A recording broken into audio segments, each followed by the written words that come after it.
461장 찬송합니다.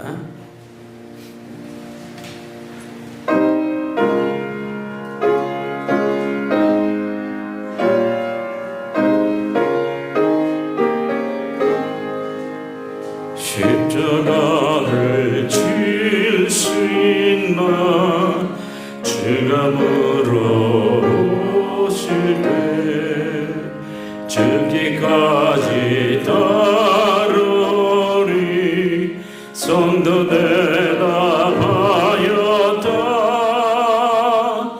우리의 심령 주의 것이니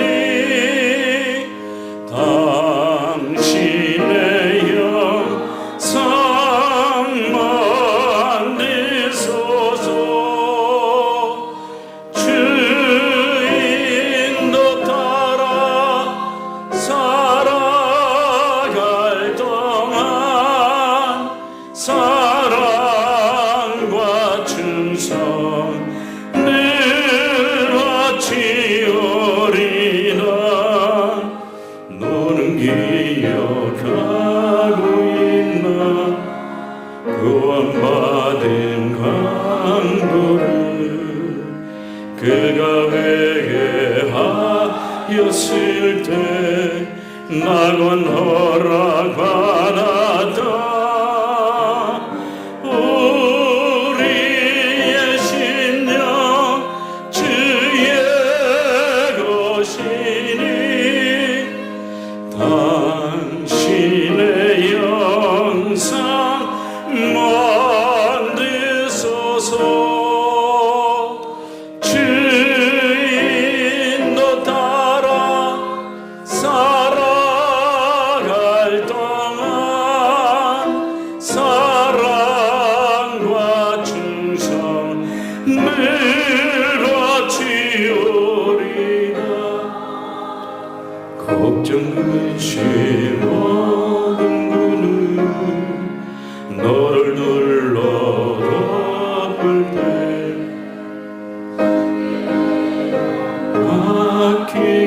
맡기겠나 주 승리 믿으며. 우리의 심령 주의 것이니 당신의 영상 만드소서.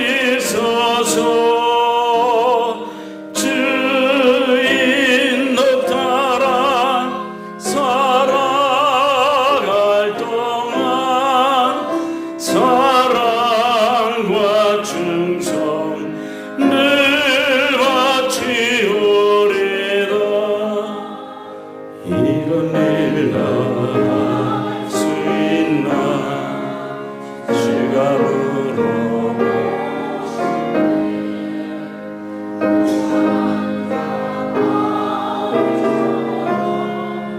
선뜻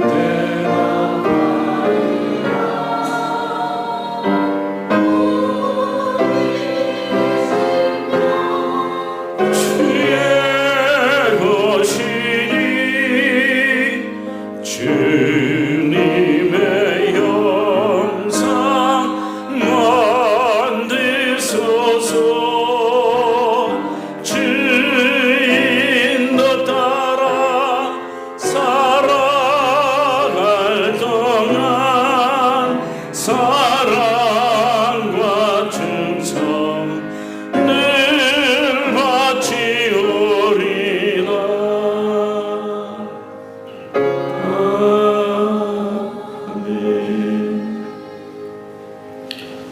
오늘 이 말씀은 사사기 3장 15절에서 30절까지 말씀, 구약성경 364면에 있습니다. 사사기 3장 15절에서 30절까지 말씀 한 절씩 기독해서 봉독해 올립니다.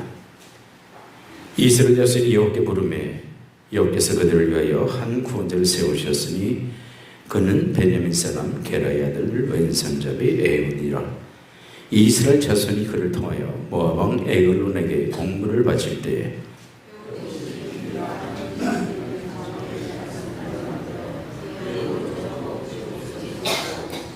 공물을 모압 왕 에글론에게 바쳤는데 에글론은 매우 비둔한 자였더라.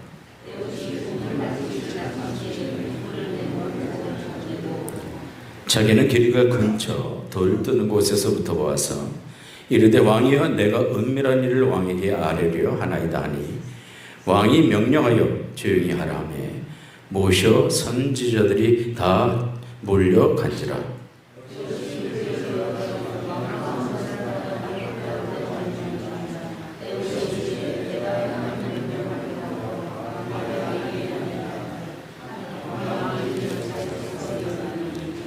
에훗이 왼손을 뻗쳐 그의 오른쪽 허벅지 위에서 칼을 빼어 왕이 몸을 찌르매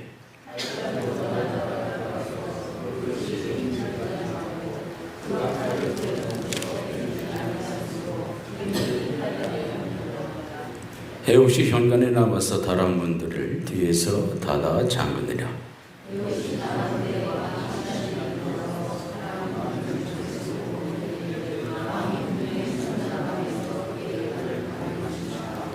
그들이 오래 기다려도 왕이 다락문을 열지 아니하는지라.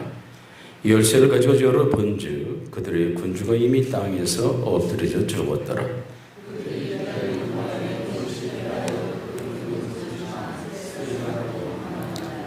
그가 이름의 에브라임 산지에서 나팔을 불매 이스라엘 자손이 산지에서 그를 따라 내려오니 에훗이 앞서가며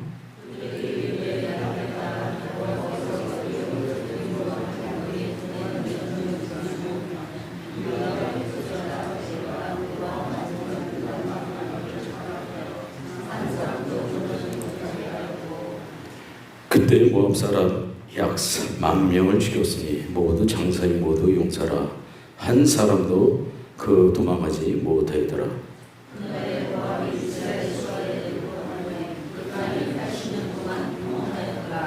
31절 한 장을 더 읽겠습니다. 에훗 후에는 아나세 아들 삼갈이 있어 소모는 막대기로 블레셋 사람 600명을 죽였고 그도 이스라엘을 구원하였더라. 아멘.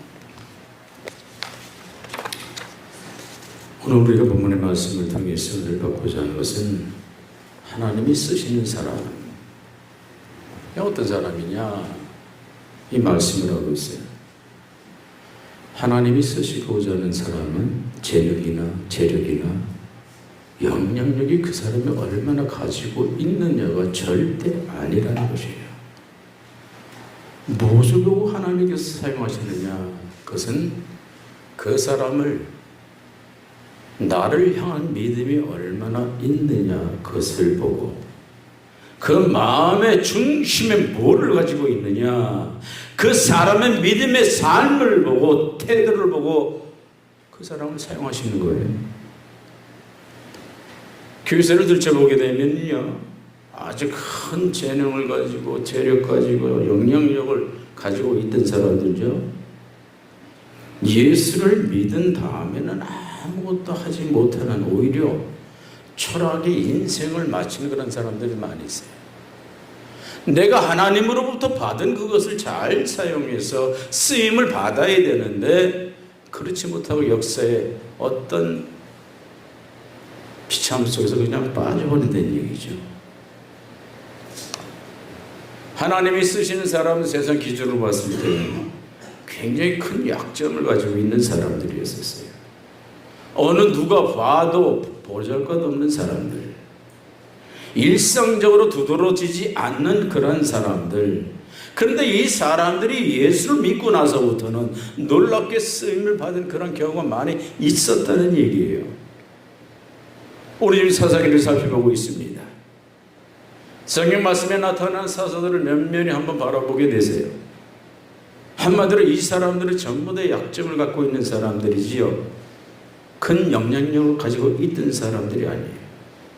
사회적으로 전혀 내놓을 것 있는 사람이냐? 아니라는 것이에요. 그런 사람들이 가족 간에서도 무시를 당하고 사회에서 무시당하고 자기 약점 때는 어떻게 쓸 수 없는 그런 평범한 삶을 살아간다고 해도 결코 이런 사람은 주는 주지 않습니다. 왜? 하나님이 쓰시기 때문에 당당하다는 것이죠. 오늘 본문에 나타난 에웃이나 이 삼갈이라는 사람,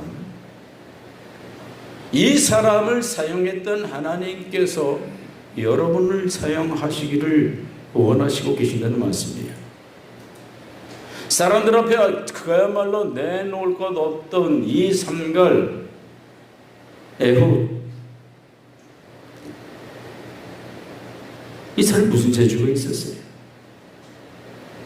아무것도 가진 건 없어요.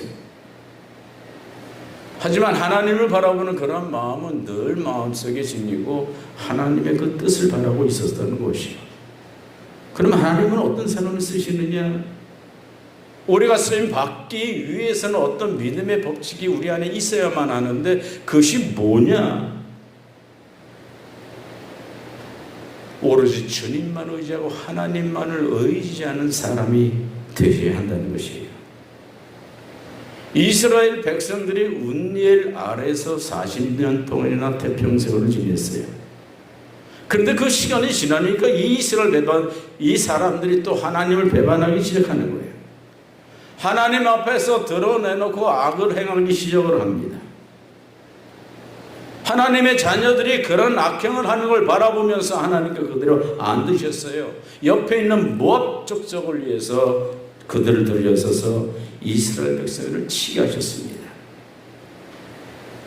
모압 왕 에글론에게 18년 동안이나 하는 개인의 시간을 종살이했는데요.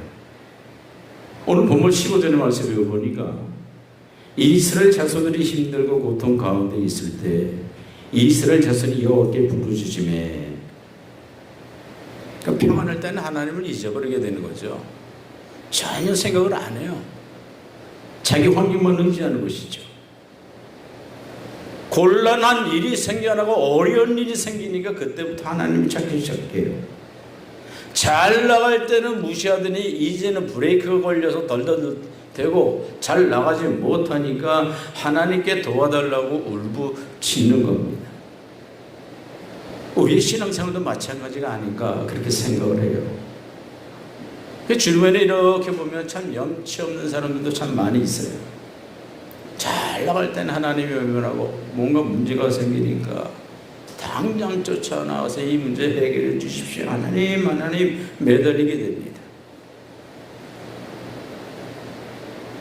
이럴 때 하나님께서 가만히 계시느냐? 아니라는 얘기예요. 어떠한 범죄를 했을지라고 할지라도 내게 돌아올 수 있는 기회를 네가 가졌다는 것을 기뻐하십니다. 한때는 하나님을 무시하고 악한 길로 갈지라도 전심으로 회개하고 돌아오는 자녀들을 향해서 팔을 벌리고 있는 우리 하나님, 그 모든 죄와 허물을 잊어버리시고 당신의 백성이 되게 하십니다. 우리가 전심으로 하나님을 믿고 의지하게 된다면 하나님은 바로 나의 하나님이 되어주시는 것이에요. 이 사실을 오늘 본문이 우리에게 알려주고 있습니다. 이스라엘 자손이 여호와께 부르짖음에 여호와께서 그들을 위하여 한 구원자를 세우셨으니 곧 베냐민 사람 게라의 아들 왼손잡이 에훗이라. 하나님께서 이스라엘의 고통을 보셨어요. 그 고통 가운데 외치는 이스라엘 자손들의 기도를 들으셨어요. 그리고 그들을 위해 한 구원자를 보냈는데 그 사람이 바로 누구냐? 에훗이에요. 근데 에훗에게는 큰 핸디캡이 있었다는 것이에요. 그리고 베냐민 사람 게라의 아들 왼손잡이 에훗이라. 왼손잡이라는 것이에요. 우리 여기서 이런 질문을 던질 수가 있죠. 왼손잡이가 무슨 문제인데? 아무 문제가 없지 않아? 왼손잡이들 많은데? 살아가면서 왼손 쓰는 사람들 전혀 불편한 사람들이 없습니다. 왼손잡이라고 해서 사회적으로 문제가 되는 건 절대 없습니다. 근데 여기서 에훗이 왼손잡이였다는 이 사실은요,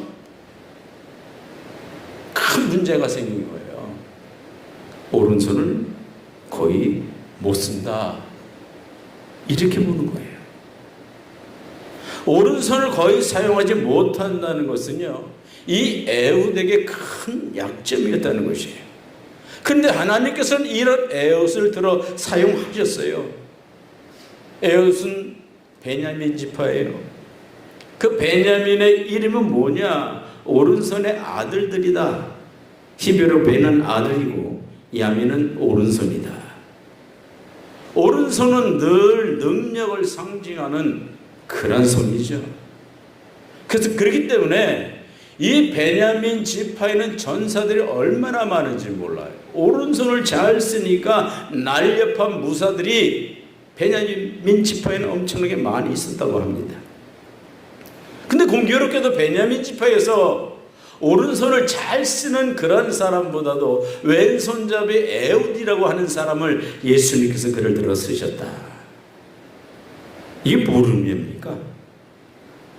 세상적인 약점이나 세상적인 어떤 결함, 하나님께 있어서는 전혀 문제가 되지 않는다는 것을 보시고 있고 그를 사용하신다는 얘기예요. 우리가 이렇게 보면요, 우리 교인들도 여러 가지 장점을 가진 좋은 분들이 많이 계십니다. 남이 갖지 못한 장점을 갖는다는 것은요, 그게 나한테 유익이 되는 것이죠. 좋게 되는 거예요. 근데 이런 장점이 오히려 그 사람에게는 단점이 될 수가 있다는 얘기예요. 하나님의 축복으로 이루어가지 못할 때가 있다는 얘기예요. 자기가 가진 장점 때문에 망하는 사람들이 있다는 얘기예요. 뛰어난 지식을 가지고 있습니다. 그 내 안에 있는 뛰어난 지식 때문에 이 사람 눈에는 하나님이 보이지 않는다면 그 지식은 헛된 지식이다. 이렇게 말씀드릴 수 있어요. 어떤 사람은 부유하기 때문에 세상에 살아가는 것이 정말 편할지 몰라도 그것을 가지고서 남들에게 교만을 부리거나 또는 무시하는 그런 게 사용되는 재물들은 이건 저주라는 얘기예요. 하나님의 축복이 아니라는 얘기예요. 또 건강 자체도 우리에겐 축복이 될 수가 있어요. 건강 때문에 하나님을 무시한다면 이것 또한 큰 죄로 빠질 수가 있죠. 하나님이 거부한다면 건강이라는 것은 장점의 축복이 오히려 나로 하여금 사망의 올무에 빠지게 만든다는 거예요. 그 나의 육체의 질고 때문에 내가 하나님의 일을 할 수 없다? 아니라는 거예요. 충분히 할 수가 있어요. 주님께서 붙들어 주시는 한, 하나님이 나를 붙들어 쓰시는 그 한도에서는 내가 쓰임을 받을 수 있다는 것이에요. 그렇기 때문에 우리 각자가 가지고 있는 장점들이 나로 하여금 교만을 만들지 못하도록 스스로가 경계하고 조심해야 됩니다. 우리가 교만이 극에 달하게 되면요, 하나님께서는 우리에게 주신 그 장점들을 다 뺏어 간다는 말씀이에요. 우리로 하여금 편견과 교만을 없애기 위해서 하나님께서 등장시킨 사람이 누구냐? 에훗이라는 사람이에요. 우리 삶에서 참 중요한 것이 장점, 약점이 아니라는 것이에요. 하나님이 쓰시는 믿음의 법칙에 따라 사느냐 못 사느냐, 바로 이것이 문제라는 얘기예요. 다시 말씀드리면 절대적으로 하나님을 의지해야 한다. 이런 말씀을 오늘 본문의 말씀을 통해서 우리에게 주시고 있어요. 성경학자가 에훗에 대해서 이야기를 하기를 뭐라고 얘기하느냐? 오른손을 못 쓰는 에훗, 그는 자신의 단점 때문에 더욱더 하나님을 의지했다. 그랬더니 주님의 오른손이 에훗의 오른손이 되어주셨다. 하나님의 전능하신 오른손이 에훗의 오른손이 되어 주셨어요. 나의 약점과 부족함이 더욱더 하나님을 믿고 의지하는 요인이 되었다는 얘기예요. 그러니까 내가 약할수록 하나님만을 의지하시길 바랍니다. 여러분 절대적으로 하나님을 의탁하고 절대적으로 신뢰를 하게 될 때 주의 오른손이 여러분과 함께 하심으로 여러분이 일어날 줄 믿고 사명을 주실 줄 믿습니다. 성경에는 오른손이라는 이런 단어가 많이 나오죠. 두려워하지 말라, 내가 너와 함께합니다. 놀라지 말라, 내는 너희의 하나님이라. 내가 너를 굳세게 하리라. 내가 참으로 너를 도와주리라. 참으로 의로운 오른손이 되어주리라. 오른손으로 저 여러분을 붙드시고 계시다. 인도에 가신다는 말씀이에요. 그런데 우리는 절망할 필요가 없어요. 여러분의 질고를 다 가지고 있는 그 모든 질고가 하나님의 뜻 안에서 건강으로 회복될 줄 믿습니다. 주님의 오른손이 여러분과 함께하는 그 가운데 반드시 일어날 줄 믿습니다. 하나님이 고치시자 하면 여러 손길과 여러 방법들을 통해서 일으켜 세우시는 하나님만을 바라보시기 바랍니다. 오른손으로 붙들어 주리라. 나의 약점이 오히려 장점이 될 수가 있는 기회가 나한테 왔구나. 이럴수록 더욱더 하나님만 의지하고 생활해야 되겠다. 그런 믿음의 결단을 하시는 우리 성도가 되기를 축복합니다. 사도 바울을 보세요. 사도 바울 외모가요, 잘생겼대요, 못생겼대요? 되게 못생겼대요.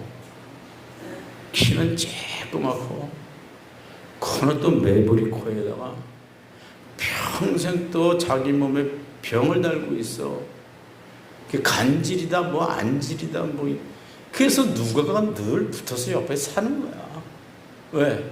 사도 바울의 사역을 잘 해 나가기 위해서는 사도 바울이 건강을 자기가 옆에서 챙겨줘야 되기 때문에 동역자로 나서는 거예요.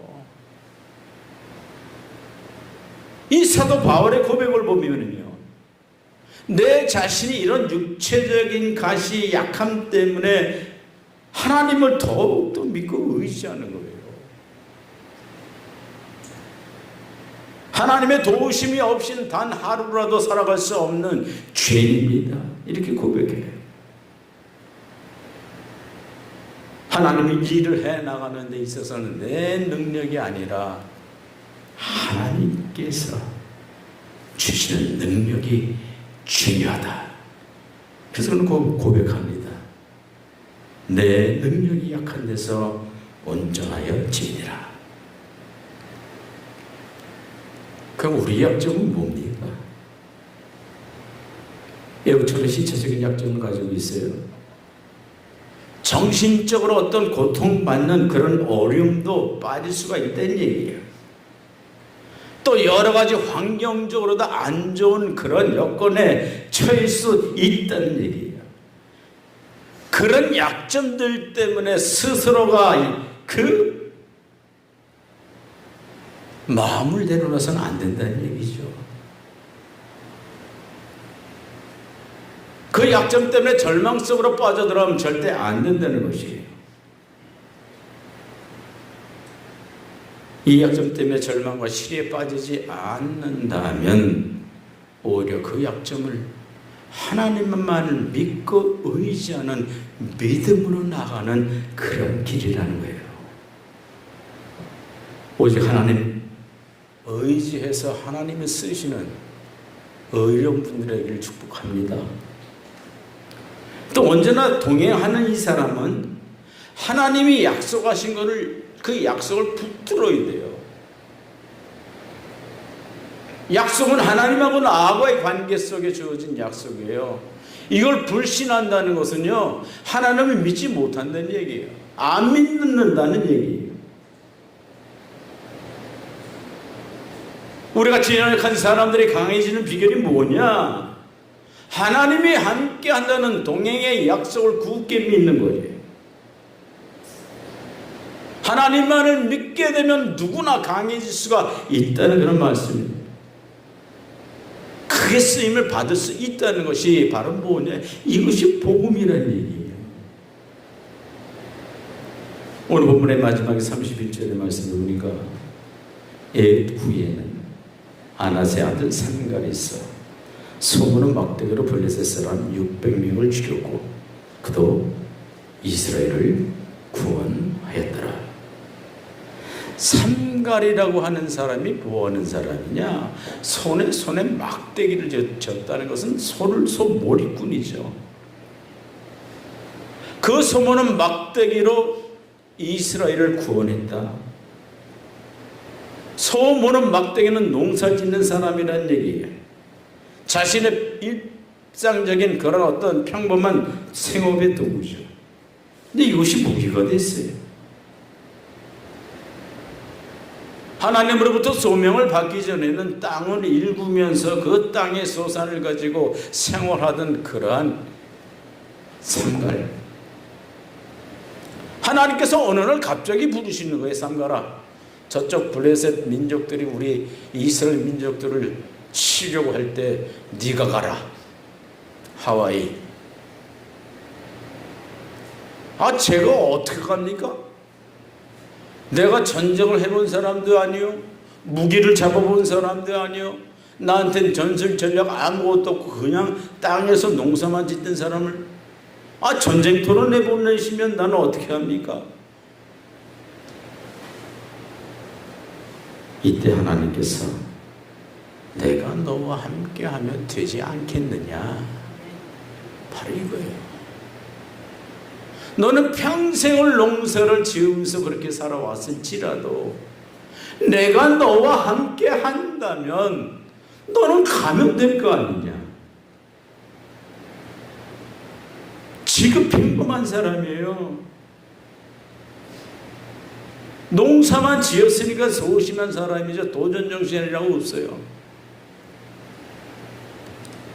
그런 사람이 하나님의 일을 할 수 있겠느냐? 어찌 내가 거부합니다.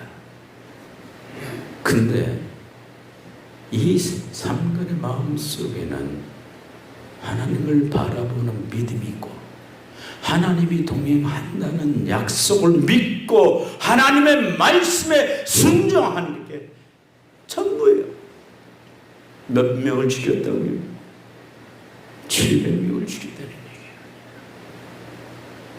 하나님께서는 당신의 사람 불러서 선택하실 때는요, 꼭 전제 조건이 있어요.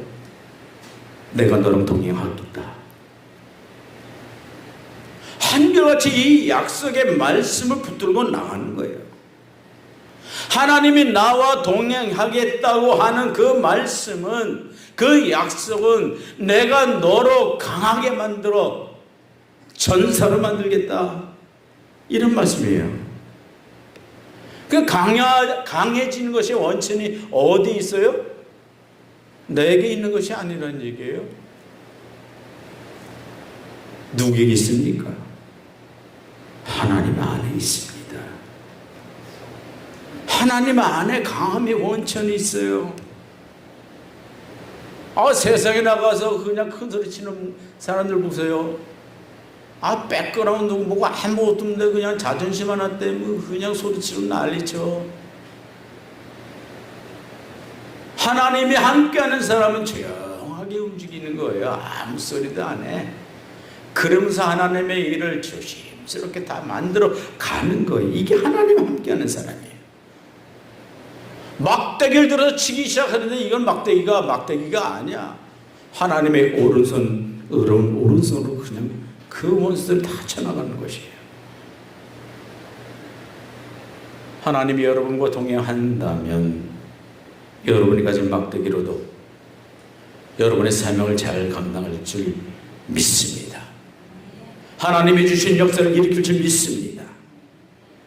여기서 동행한다는 것은 함께 산책한다, 이런 의미를 가지고 있어요. 사랑하는 연인들이 손잡고 산책하는 게 얼마나 아름답고 보기 좋아요. 마찬가지로 하나님이 나와 동행한다는 이 말씀은 하나님이 내 손을 꼭 잡고 나의 인생길을 함께 걸어 나가겠다, 이 말씀을 주시는 거예요. 3살 난 어른이가 백두산에 올라갔어요. 신기하죠? 3살 난 아이가 백두산에 올랐어요. 애가 올랐어요? 누가 올라갔어요? 아버지가 업고 올라간 거야. 마찬가지예요. 나는 할 수 없고 상상할 수도 없는 그러한 일들을 아빠가 되시는 하나님과 함께 올라가야 되니까 그 산을, 정상을 정복하더라는 얘기예요.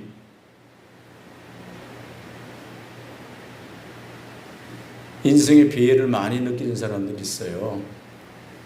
육체의 질거를 하셨던 분들, 몸이 많이 아팠던 분들, 낙심하게 되죠. 이런 시련도 있나? 이런 고난도 있나? 하면서 내 마음이 낙심 속으로 빠질 때가 많이 있다는 얘기예요. 그때 우리가 꼭 기억할 것이 뭐냐?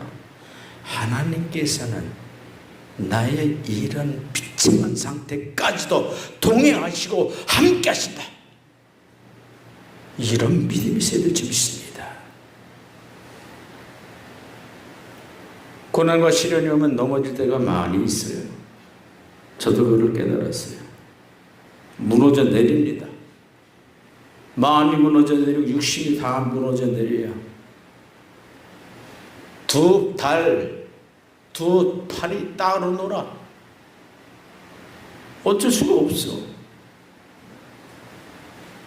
이제 함께, 하나님께서 함께 하시니까 다 회복을 시켜주시는 거예요. 여러분 안에도 그런 회복 역사가 반드시 일어날 줄 믿습니다. 위기에 처했다고 의기소침하지 마세요. 하나님의 손에만 들어가게 되면 쓰임 받을 수가 있고 사용되어질 수가 있다는 얘기예요. 어린 아이 손에 들려졌던 보리떡 5개와 물고기 2마리가 지극히 평범한 도시락에 수많은 사람 다 먹고 나눠지는 기적이 일어났어요. 오늘 본문의 말씀을 통해서 우리가 함께 깨달을 수 있는 교훈이 뭐냐? 지극히 평범한 우리도 하나님께서 붙들어 주셔서 우리가 하나님을 의지하고 순종하고 나아갈 때에 비범한 사람으로 하나님께서는 우리를 올려주신다.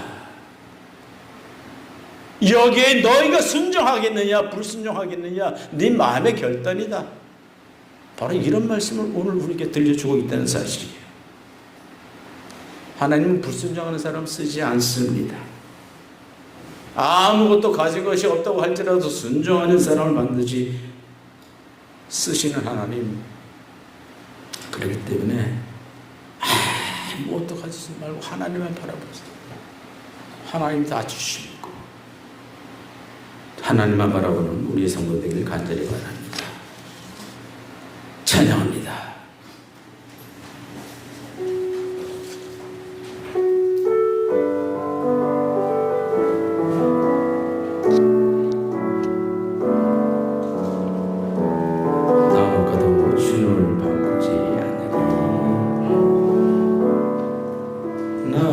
나무가도 주님을 바꾸지 않으니 다른 어떤 은혜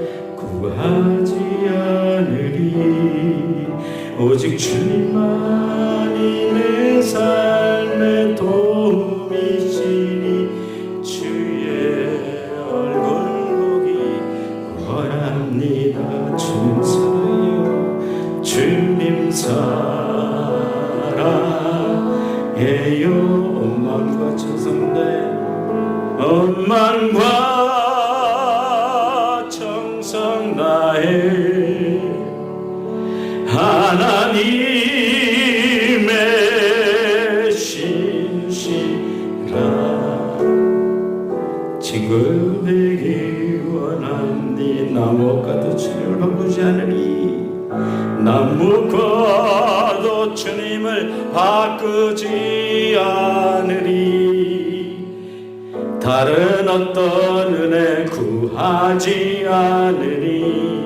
오직 주님만이 내 삶의 도움이시니 주의 얼굴 보기 원합니다. 주님 사랑해요. 주님 사랑해요. 원망과 청상 다해 원망과 청상 다해 하나님의 신실한 친구 되기 원하. 다같이 일어나 찬양합니다. 나무과도 주님을 바꾸지 않으리. 다른 어떤 은혜 구하지 않으리. 오직 주님만이 내 삶의 도움이시니 주님 얼굴 보기 원합니다. 주님 사랑해요. 주님 사랑해요.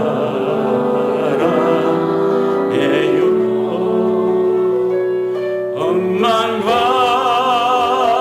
청성 나의